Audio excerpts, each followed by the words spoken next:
O que está acontecendo com o IRDM11? Esse fundo vem se desvalorizando cada vez mais, os dividendos vêm diminuindo e isso tem gerado muitas perguntas na cabeça de vários cotistas. A gente percebe que ultimamente o pessoal tem muita dúvida para saber se o IRDM11 é uma oportunidade ou se é um risco exagerado, por exemplo, igual o DEVA, já que esse fundo vem diminuindo os rendimentos, consequentemente isso tem jogado as cotas para baixo. Então hoje a gente vai analisar o IRDM para saber se é uma boa oportunidade ou se é uma cilada. Então pessoal, vamos deixar de enrolação e vamos começar. O IRDM hoje custando cerca de R$ 78,73. É um fundo que já atingiu a máxima de 103 e a mínima de 77, então a gente vê que ele está trabalhando bem próximo das mínimas. O dividend yield dele está na casa dos 13%, então tá bem próximo. E o que eu comentei com vocês, ele está com uma desvalorização de cerca de 22%, uma desvalorização no caso. Então o fundo tem caído muito. Então quando a gente olha o gráfico aí do último ano, principalmente, a gente vê que o fundo tava lá em 103 e agora tá chegando aí a 78 e com certeza deve chegar a 77. E o principal fator que vem jogando tudo isso para baixo do IRDM é a questão das inadimplências que ele tem, alguns probleminhas, e o principal são as cotas de fundo imobiliário que ele tem do DEVA, do HCTR, do TORD, do VSLH, que tem influenciado muito a jogar essa cotação para baixo. E eu acho que o principal fator também é a questão que esse fundo é muito atrelado ao IPCA, a inflação, e a gente está vivendo em um momento de até mesmo de deflação, período de inflação mais baixo, o que tem jogado o dividendo para baixo. E isso também é uma tendência natural das cotas acompanhar o valor do dividendo. O valor justo dele está em R$ 87,44, então ele está com um PVP de 0,90, está com um bom desconto. Tem cerca de 292 mil cotistas e um patrimônio de mais de 3 bilhões. E o que eu falei pra vocês, questão do rendimento dele, olha só. Desde lá daquele período passado de deflação lá, ele chegou a entregar 85 e tudo mais, mas de fato não conseguiu se recuperar. Então, esse ano vem entregando 92 e agora chegou a entregar 73. Isso faz com que naturalmente o valor das cotas vá acompanhando os dividendos para sempre ficar ali próximo de 1% ao mês. Esse é um movimento natural do nosso mercado de fundos imobiliários, já que a gente está muito ligado ao mercado rentista, né? O pessoal quer muitos rendimentos e geralmente é 1% ao mês. Quando fica fora disso, ele corrige naturalmente. Então vamos lá, chegando aqui no relatório do IRDM, tem alguma parte que é importante, que é a questão do comentário do gestor aqui. Ele pega e já começa explicando o que está acontecendo. Ele já começa falando que houve uma redução nos ganhos, então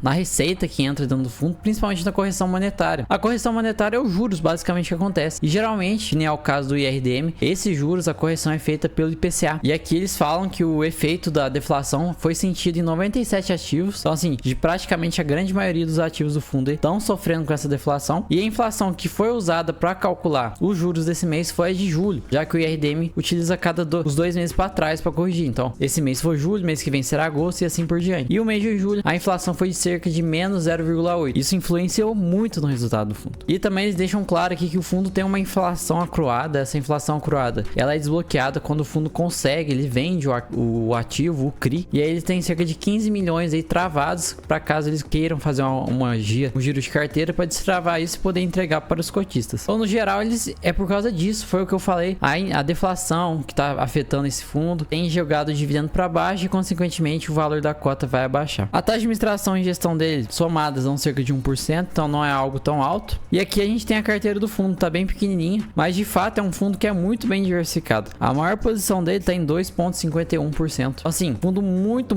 bem diversificado. Se não fosse para esse período de deflação mais baixa e aqueles problemas que ele tá tendo na carteira de fundos imobiliários, esse fundo estaria voando. E aqui o que eu falei para vocês, eu vou até dar uma aproximada, que é a questão dos fundos imobiliários que estão com problema. Então ele tem DEVA, HCTR, TORD e VSLH na carteira. E somados dão cerca um pouco mais de 3%. Então assim, já é um risco maior para quem vai investir. Isso também naturalmente joga as cotas para baixo. Se o pessoal vê que existe algum risco dentro do fundo, geralmente ele é precificado com um valor mais baixo. E isso está acontecendo no DEVA. Distribuição de ativos, como eu falei para vocês, o foco dele está no IPCA, então é um fundo basicamente full IPCA, tem uma parte de CDI, mas é bem pouquinho. A taxa é IPCA mais 8%, é uma boa taxa. A distribuição do setor, muito bem diversificado. Diversificação aqui em relação ao IRDM, a gente não pode reclamar. Aqui tem as movimentações, mas de fato não é tão importante, ele vendeu alguns fundos imobiliários, mas nada que vá impactar tanto a gente assim. E aqui, pessoal, o que eu destaquei para vocês, a gente tem um acompanhamento de operações, e aqui são todas as operações do fundo que estão com algum problema, então em relação relação aos CRIs. E todas elas somadas dão cerca de 6,66%. Se a gente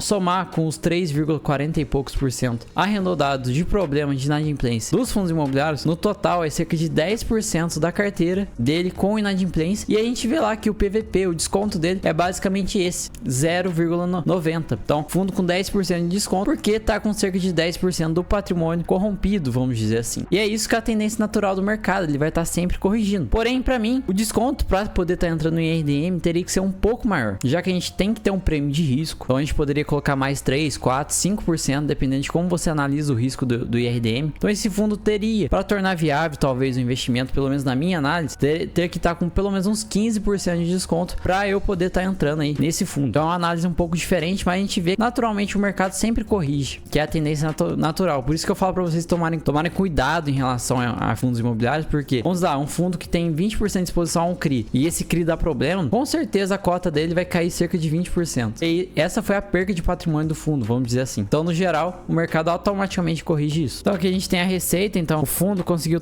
gerar no total 29 milhões. E aí, tirando as despesas e tudo mais, sobrou aí 26 milhões para ser distribuído. E ele distribuiu todo esse valor, 73 centavos. Não acumulou nenhuma reserva, nada do tipo para esse mês. Então, pessoal, foi como eu falei para vocês. O PVP dele tá 0,90. Quando a gente soma as operações que tem problema, a gente chega no valor de 10%, que é exatamente o desconto dele. Porém, eu sempre falo para vocês, tenha um prêmio de risco, alguma coisa que vai te dar um retorno maior para você estar correndo naquele risco. Então, no momento, eu esperaria até mais cair um pouquinho mais essa cotação, chegar aí nos 75, 76 por aí, já estaria bom demais para poder estar entrando aí nesse fundo imobiliário. Então, no geral, o IRDM, se ele conseguir resolver esses problemas, principalmente da carteira de fundo imobiliário dele, que hoje eu julgo que é uma carteira muito ruim, eles realmente pecaram nessa carteira, que é um valor muito grande que tá lá, e se eles tivessem alocado em crise, eles teriam um retorno muito maior. Mas no geral, tá explicado o motivo do IRDM estar sofrendo tanto. Vivendo por um momento de inflação mais baixa, então logicamente os dividendos diminuindo, e também com esses 10% da carteira tendo problemas. Então isso tudo influencia para que a cotação do fundo tenha caído. Tá vendo, pessoal? Não existe milagre, não existe nada, nenhuma informação oculta pra gente entender porque de fato um fundo imobiliário tá caindo ou não. Muitas vezes ele pode estar caindo por uma correção natural do mercado, como tá acontecendo no Vigia, ou pode estar correndo por alguns probleminhas que geram essa queda naturalmente. Então o mercado ele sempre vai estar se corrigindo. Então, pessoal, espero que vocês tenham gostado dessa análise. Tamo junto, até a próxima e falou!